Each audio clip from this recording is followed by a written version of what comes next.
Welcome to the Fuel Pulse Show podcast, where we talk about all things fuel for all kinds of people. I'm your host, Erik Bjornstad, and I will be your guide through the ever-changing world of fuel. Today, we're doing one of our Fuel Pulse Show back to school episodes, where we go back to the basic building blocks of fuel care. Now, today, we're talking about what happens to diesel fuel when the temperatures get cold.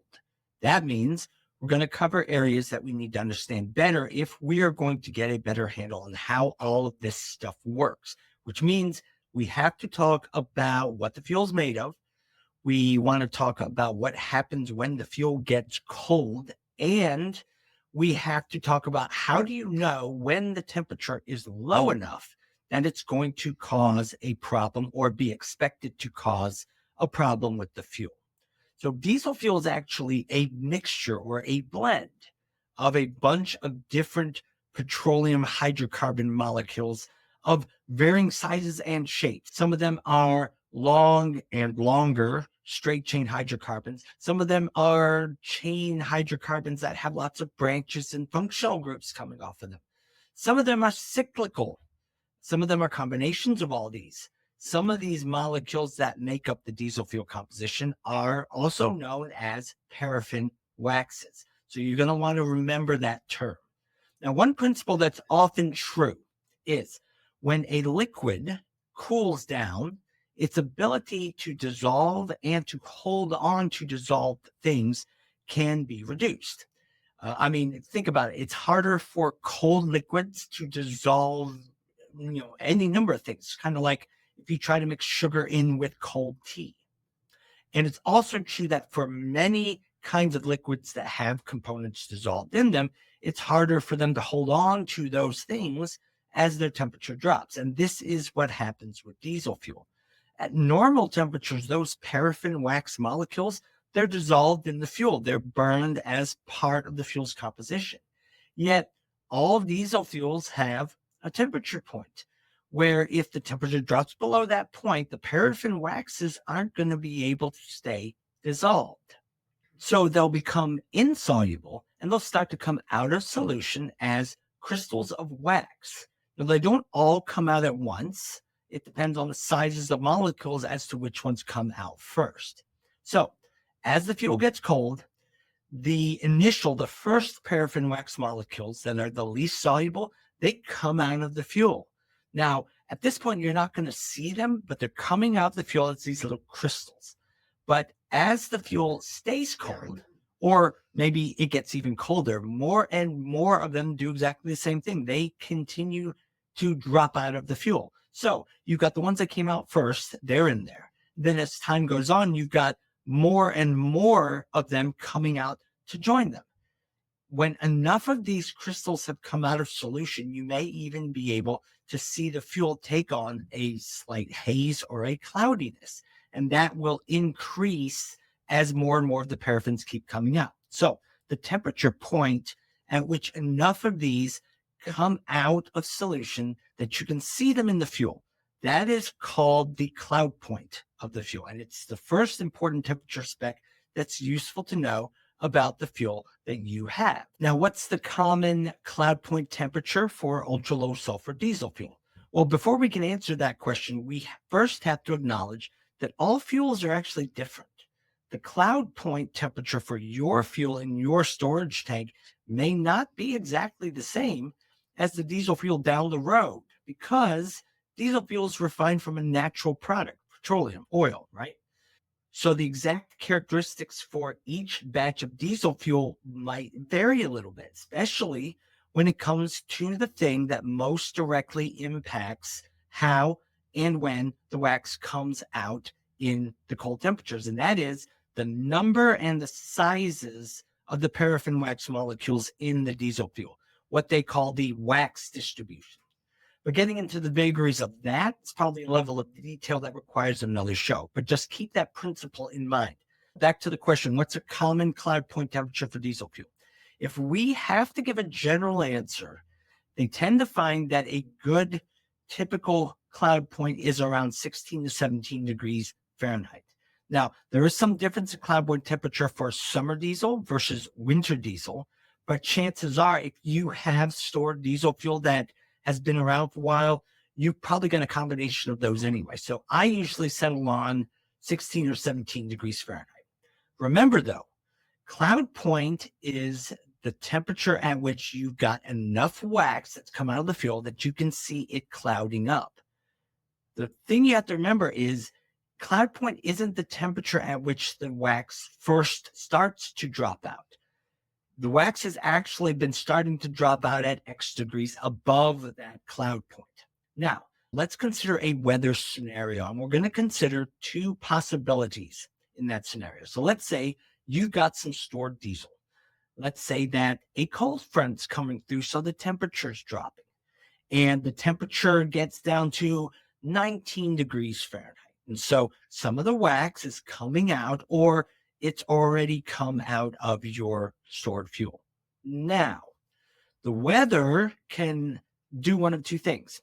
It can either warm back up, or it can stay at or even drop further below the cloud point. In other words, it can stay cold or maybe even get colder.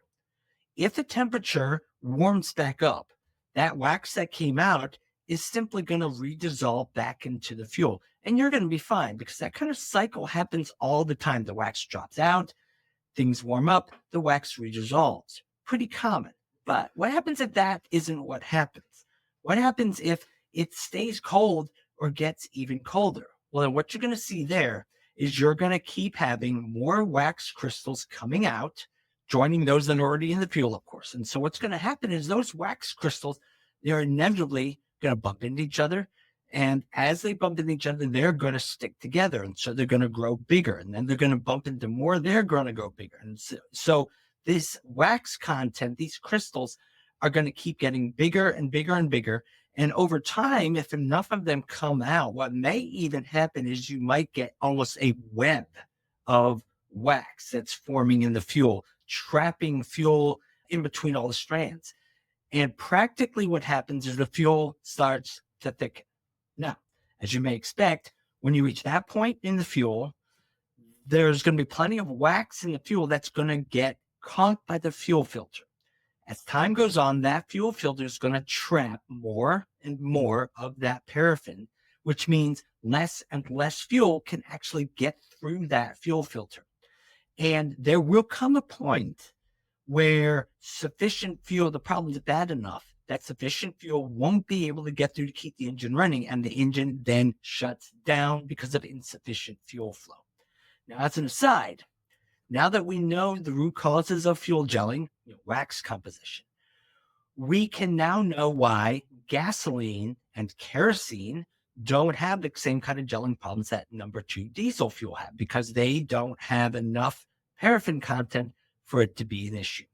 The temperature at which this whole thing happens, the temperature at which there's enough wax in there that the fuel filter is getting plugged with wax and the engine is shutting down, that is the second important temperature. That's commonly known as the cold filter plug point temperature, the temperature at which the fuel thickens enough to plug the fuel filter and stop the fuel flow. And really, that's the temperature that you're most concerned with. What temperature is low enough so that enough wax will drop out of my fuel to plug my fuel filter and shut down operation in the cold weather? So if you were going to pick a temperature to use as a benchmark for action, you would think that you would pick cold filter plug point. However, as we'll explain here shortly, it might not actually be quite that simple. So go back to cloud point. If the cloud point's 16 or 17 degrees, what's going to be the cold filter plug point? Now we go back to it depends. My favorite answer, the it depends answer.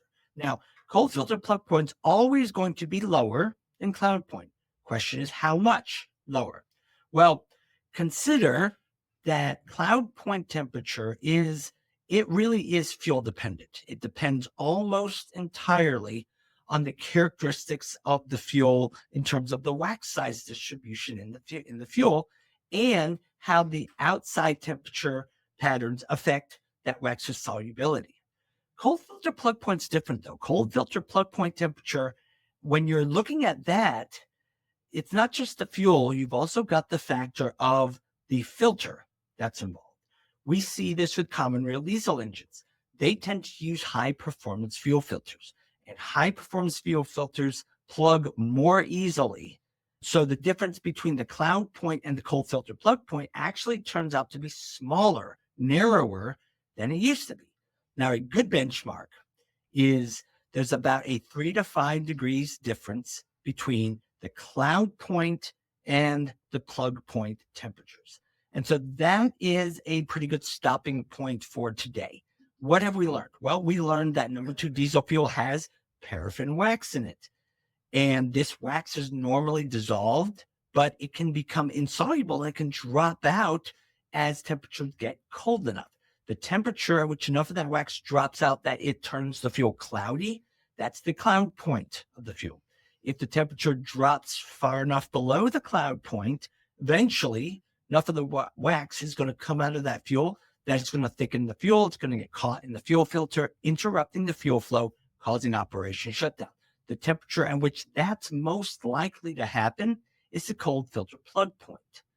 A typical cloud point for diesel fuel is about 16 to 17 degrees. Typical plug point is about 3 to 5 degrees colder than that. But last point, even those principles have exceptions because we haven't even considered how temperature patterns, how long it stays cold, whether it gets cold gradually or not. We haven't even considered how those kind of temperature patterns can influence how and when cold weather fuel problems appear. So we're going to talk about that in more detail, along with the kinds of options that we do have for preventing these kinds of problems in our next episode. So thanks for joining me today. If you liked what you heard and you haven't done so already, feel free to subscribe at your podcast platform of choice, whether it's iTunes, Stitcher, Google Podcasts, or wherever you happen to like to listen. And leave us a review if you can, because that really does help other people find us. So till next time, I'm Erik Bjornstad, thanking you for joining us, and we'll see you next time at the Fuel Pulse Show podcast.